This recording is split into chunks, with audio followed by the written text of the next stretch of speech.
नमस्कार साथियों, आशा है आप सभी अच्छे होंगे और आप सभी के आने वाले एग्ज़ाम की तैयारी भी ज़ोरों शोरों से चल रही होगी। तो चलिए साथियों, जो आपकी डेली करंट अफेयर की सीरीज़ चल रही है यूपी की, उसको आज हम आगे बढ़ाते हैं। और उससे पहले जो भी हमारे साथ नए साथी जुड़े हैं वह चैनल को सब्सक्राइब कर ले, जिससे कि आपको आगे की अपडेट मिलती रहे। तो चलिए साथियों, तो आज की वीडियो हम शुरू करते हैं। तो जो आज का पहला प्रश्न है कि उत्तर प्रदेश में जो है विकसित कृषि संकल्प अभियान 2025 के अंतर्गत आधुनिक बीज अनुसंधान और उत्पादन हेतु 5 जगहों पर जो है सीड पार्क स्थापित किए गए। तो कुल कितने जगह पे? 5 जगहों पर सीड पार्क स्थापित किए गए हैं। उसमें जो पहला सीड पार्क है जो लखनऊ में जो स्थापित किया गया है, उसका क्या नाम रखा गया है? तो जो उसका नाम जो है चौधरी चरण सिंह जी के नाम पर रखा गया है। तो जो कुल 5 सीड पार्क बनाए गए हैं, उसमें जो पहला जो लखनऊ में है, उसमें जो है उसका जो नाम जो रखा गया है चौधरी चरण सिंह जी के नाम पर रखा गया है। चलिए साथियों, अगला प्रश्न देखते हैं। तो जो आज का अगला प्रश्न है, हांगकांग में प्रस्तावित सोथवी नीलमी के बाद से चर्चा में रहा जो है बौद्ध स्थल पिपहरवा स्तूप का संबंध कहाँ से है? तो यह जो है सिद्धार्थ नगर से जो इसका संबंध है। कहाँ से है? पिपहरवा स्तूप का जो है यह सिद्धार्थ नगर से संबंध है। चलिए साथियों, अगला प्रश्न देखते हैं। तो जो आज का अगला प्रश्न है कि फ्रांसीसी विमान निर्माता दसाल्ट एविएशन द्वारा जो है नोएडा हवाई अड्डे के पास स्थापित किए गए रख रखाव और मरम्मत ओवरहॉलिंग की सुविधा के लिए जो बनाया जा रहा उसका मुख्य उद्देश्य क्या रखा गया है? तो जो इसका मुख्य उद्देश्य भारतीय वायुसेना के राफेल और मिराज 2000 विमानों का रख रखाव और मरम्मत करना जो है इसका जो है मुख्य जो है उद्देश्य है। तो जो इसका मुख्य उद्देश्य है जो भारतीय वायुसेना के राफेल और मिराज 2000 है, इसका रख रखाव करना है। चलिए साथियों, अब आगे बढ़ते हैं। अगला प्रश्न क्या है? तो जो आज का अगला प्रश्न है कि उत्तर प्रदेश सरकार ने जो रेशम सखी योजना का जो उद्देश्य क्या रखा है? तो जो उत्तर प्रदेश सरकार का जो रेशम सखी योजना है, उसका उद्देश्य रेशम उत्पाद के माध्यम से जो है ग्रामीण महिलाओं का जो है आर्थिक सशक्तिकरण करना। क्या है उद्देश्य? कि रेशम उत्पाद के माध्यम से ग्रामीण महिलाओं का आर्थिक सशक्तिकरण करना है। चलिए साथियों, इससे पहले जो है इन प्रश्नों का स्क्रीनशॉट ले लीजिए और उसके बाद चलिए अब हम आगे बढ़ते हैं। तो आज का अगला प्रश्न क्या है? तो जो आज का अगला प्रश्न है कि वर्ष 2022 में पद्मश्री सम्मान पाने वाले सबसे उम्रदराज व्यक्ति योग गुरु स्वामी शिवानंद बाबा को जो 128 वर्ष की उम्र में निधन हुआ है 3 मई को। तो उनका संबंध कहाँ से है? तो योग गुरु जो है स्वामी शिवानंद बाबा जो थे, इनका जो संबंध है वाराणसी से है और इनका जो निधन जो है 128 वर्ष की उम्र में 3 मई को हुआ है। चलिए साथियों, अब आगे बढ़ते हैं। अगला प्रश्न क्या है? तो जो आज का अगला प्रश्न है कि 4 दिवसीय संसद खेल महाकुंभ का उद्घाटन लखनऊ में किसके द्वारा जो है किया गया है? तो ये जो 4 दिवसीय संसद खेल महाकुंभ का उद्घाटन जो है राजनाथ सिंह जी के द्वारा जो है किया गया है। चलिए इसके बारे में थोड़ा सा देख लेते हैं कि लखनऊ में स्थित केडी सिंह बाबू स्टेडियम में जो है 4 दिवसीय संसद खेल महाकुंभ का जो है उद्घाटन किया गया है। तो किसका किया गया? 4 दिवसीय जो है संसद खेल महाकुंभ का उद्घाटन किया गया है। और ये कहाँ किया गया है? तो केडी सिंह बाबू स्टेडियम में किया गया।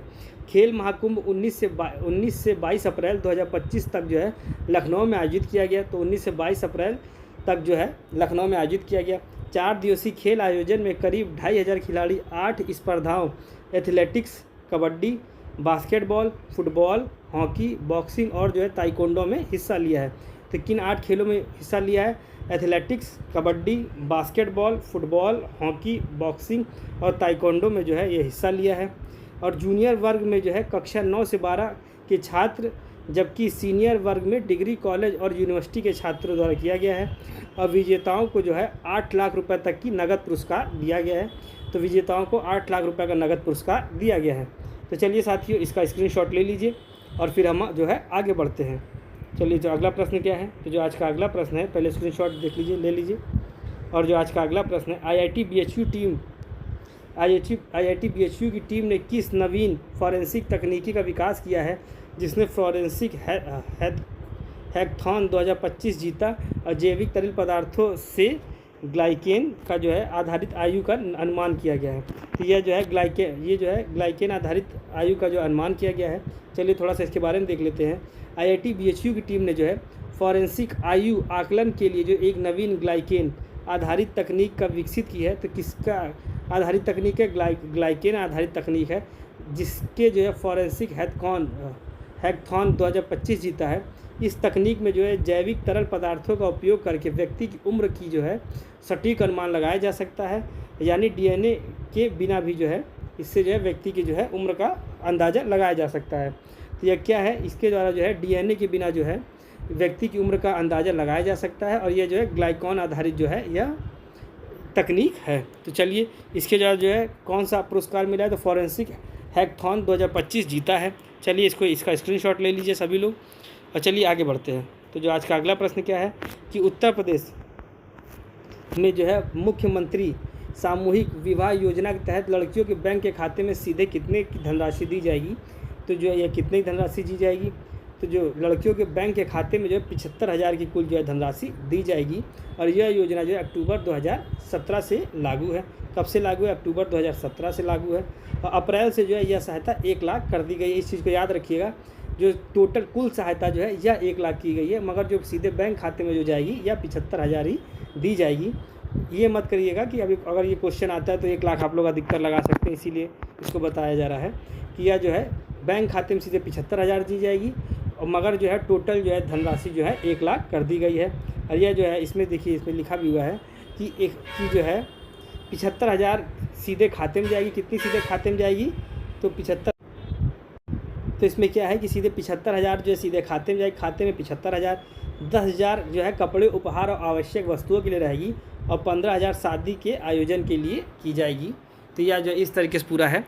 तो चलिए आगे बढ़ते हैं। अगला प्रश्न क्या है, तो आज का अगला प्रश्न है, हाल ही में प्रदेश में जो है 236.40 करोड़ की लागत से नया अंतर्राष्ट्रीय स्टेडियम 50 एकड़ में कहाँ बनेगा। तो यह जो है गोरखपुर में जो है नया अंतर्राष्ट्रीय स्टेडियम बनेगा, जिसका लागत होगी 236.40 करोड़, और यह जो है 50 एकड़ में जो है बनेगा। चलिए आगे देखते हैं। उत्तर प्रदेश में 3D शहरी स्थानीय digital twin 3D digital gap city विकसित करने वाला देश का पहला शहर कौन है। तो देश का पहला शहर है यह जो है वाराणसी जो है देश का पहला शहर है। चलिए एक बार फिर से देखिए जो है कि जो है उत्तर प्रदेश में जो है 3D शहरी स्थानीय digital twin 3D digital gap city विकसित करने वाला देश का पहला शहर कौन सा है। तो यह जो है वाराणसी जो है देश का पहला शहर है। चलिए आगे देखते हैं अगला प्रश्न क्या है। देश में पहली लिथियम ग्रेड रिफाइनरी का उद्घाटन कहाँ किया गया है। तो देश की पहली लिथियम ग्रेड रिफाइनरी का उद्घाटन जो है ग्रेटर नोएडा में जो है किया गया है। कहाँ किया गया है, ग्रेटर नोएडा में किया गया है। चलिए आगे बढ़ते हैं। उत्तर प्रदेश का पहला इंटरनेशनल स्कूल ऑफ मिलिंग अनाज टेक्नोलॉजी कहाँ पर स्थापित किया गया है। तो यह जो है लखनऊ में जो स्थापित किया गया है। तो यह प्रश्न क्या है कि उत्तर प्रदेश का पहला इंटरनेशनल स्कूल ऑफ मिलिंग अनाज टेक्नोलॉजी कहाँ पर स्थापित किया गया है। तो यह जो है लखनऊ में स्थापित किया गया है। चलिए आगे बढ़ते हैं। अगला प्रश्न क्या है, देश का जो अगला प्रश्न है कि किस देश के विश्वविद्यालय ने अपना कैंपस उत्तर प्रदेश के नोएडा में खोलने का निर्णय लिया है। तो ये जो ऑस्ट्रेलिया के जो है वेस्टर्न सिडनी यूनिवर्सिटी ने जो है ऑस्ट्रेलिया की वेस्टर्न सिडनी यूनिवर्सिटी ने जो है अपना कैंपस जो है उत्तर प्रदेश के नोएडा में खोलने का निर्णय लिया है। कहाँ खोलने का निर्णय लिया है, नोएडा में खोलने का निर्णय लिया है। और क्या है, ऑस्ट्रेलिया की वेस्टर्न सिडनी यूनिवर्सिटी जो है यह है। चलिए आगे बढ़ते हैं। अगला प्रश्न क्या है, तो जो आज का अगला प्रश्न है, हाल ही में केंद्र सरकार द्वारा वित्त वर्ष 2025-26 में उत्तर प्रदेश मनरेगा मजदूरी में 237 रुपये से बढ़ाकर कितना किया गया है। तो जो उत्तर प्रदेश मनरेगा मजदूरी 237 रुपये थी, इसको बढ़ाकर अब 252 रुपये कर दिया गया। कितना कर दिया गया है, कुल 252 रुपये कर दिया गया है। चलिए साथियों स्क्रीनशॉट ले लीजिए आप लोग, इसका आगे बढ़ाते हैं फिर। चलिए तो आज का अगला प्रश्न है, उत्तर प्रदेश हाइड्रोजन नीति 2024 के अंतर्गत 1 मिलियन टन प्रति वर्ष ग्रीन हाइड्रोजन व ग्रीन अमोनिया के उत्पादन का लक्ष्य रखा गया है। तो कब तक का रखा गया है, तो यह लक्ष्य जो है 2028 तक का रखा गया है। चलिए एक बार फिर से इस प्रश्न को देखते हैं। तो यह प्रश्न क्या था कि जो उत्तर प्रदेश हाइड्रोजन नीति 2024 के अंतर्गत 1 मिलियन टन प्रति वर्ष ग्रीन हाइड्रोजन व ग्रीन अमोनिया के उत्पाद का लक्ष्य कब तक का रखा गया। तो ये 2028 तक का लक्ष्य जो है यह रखा गया है। चलिए साथियों आगे बढ़ते हैं। तो जो आज का अगला प्रश्न है, एथेनॉल उत्पादन में पिछले 8 वर्षों की तुलना में राज्य ने अपनी उत्पादन क्षमता को बढ़ाकर 2 बिलियन लीटर प्रति वर्ष कर भविष्य में इसे कितने बढ़ाने का लक्ष्य रखा गया है। तो यह जो इसका भविष्य में जो लक्ष्य है 2.5 बिलियन लीटर प्रति वर्ष का जो है रखा गया है। तो जो है एथेनॉल उत्पादन में जो है पिछले 8 वर्ष की तुलना में जो है राज्य ने अपना जो है उत्पादन क्षमता बढ़ाकर 2 बिलियन टन जो है प्रति लीटर वर्ष का जो था उसको जो भविष्य में बढ़ाकर 2.5 बिलियन लीटर प्रति वर्ष करने का लक्ष्य रखा है। चलिए आगे देखते हैं। उत्तर प्रदेश में पहला वानिकी विश्वविद्यालय कहाँ बनेगा? तो जो उत्तर प्रदेश का पहला वानिकी विश्वविद्यालय यह जो है गोरखपुर में जो है बनेगा। कहाँ बनेगा? गोरखपुर में बनेगा। चलिए आगे बढ़ते हैं। तो आज का अगला प्रश्न क्या है? तो जो आज का अगला प्रश्न है, भारतीय कला इतिहास कांग्रेस का जो है 32वां सत्र कहाँ आयोजित किया गया है? तो जो भारतीय कला इतिहास कांग्रेस का जो 32वां सत्र जो है यह जो है नोएडा में जो है आयोजित किया गया। कहाँ पर? नोएडा में आयोजित किया गया और 8 से 10 फरवरी के बीच में यह आयोजित किया गया है। तो नोएडा में 8 से 10 फरवरी के बीच में आयोजित किया गया है। चलिए आगे बढ़ते हैं। तो जो आज का अगला प्रश्न है कि कौन सा राज्य government e market place GeM platform की पूरी तरह से एकीकृत करने वाला भारत का पहला राज्य बन गया है? तो जेम प्लेटफॉर्म पे पूरी तरह से एकीकृत करने वाला जो पहला राज्य है यह उत्तर प्रदेश जो है बन गया है। कौन सा राज्य बना है? तो यह उत्तर प्रदेश जो है बन गया है। चलिए आगे बढ़ते हैं। अगला प्रश्न क्या है? तो कौशल विकास और उद्यमिता मंत्रालय के राज्य मंत्री स्वतंत्र प्रभार और शिक्षा राज्य मंत्री ने जो है SNDC अंतर्राष्ट्रीय अकादमी का उद्घाटन किया है। तो यह कहाँ किया है? तो जो कौशल विकास और उद्यमिता मंत्रालय के राज्य मंत्री स्वतंत्र प्रभार और शिक्षा राज्य मंत्री जी ने जो है SNDC अंतर्राष्ट्रीय अकादमी का उद्घाटन जो है ग्रेटर नोएडा में जो है किया है। तो ग्रेटर नोएडा में किया है।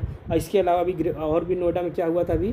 तो नोएडा में जो है भारतीय कला इतिहास कांग्रेस का जो है 32वां सत्र जो है आयोजित कहाँ किया गया था? यह नोएडा में किया गया था। ये 8 से 10 फरवरी तक जो है किया गया था। तो चलिए साथियों, आज की वीडियो यहीं समाप्त करते हैं। जो भी नए साथी जुड़े हों चैनल को सब्सक्राइब कर लें, जिससे कि आपको आगे की अपडेट मिलती रहे। और आपके जो भी आगे आने वाले एग्ज़ाम है, जैसे जूनियर असिस्टेंट का जो अभी सबसे हाल ही में भी जो एग्ज़ाम होने वाला है, उससे पहले जो है आपकी जो है पूरी जो है करंट अफेयर कंप्लीट करा दी जाएगी। तो जब सभी साथी ज़्यादा से ज़्यादा इसको शेयर करें और जो है ज़्यादा से ज़्यादा लोग इसको सब्सक्राइब करें, जिससे कि आपको आगे की अपडेट मिलती रहे। चलिए साथियों, धन्यवाद।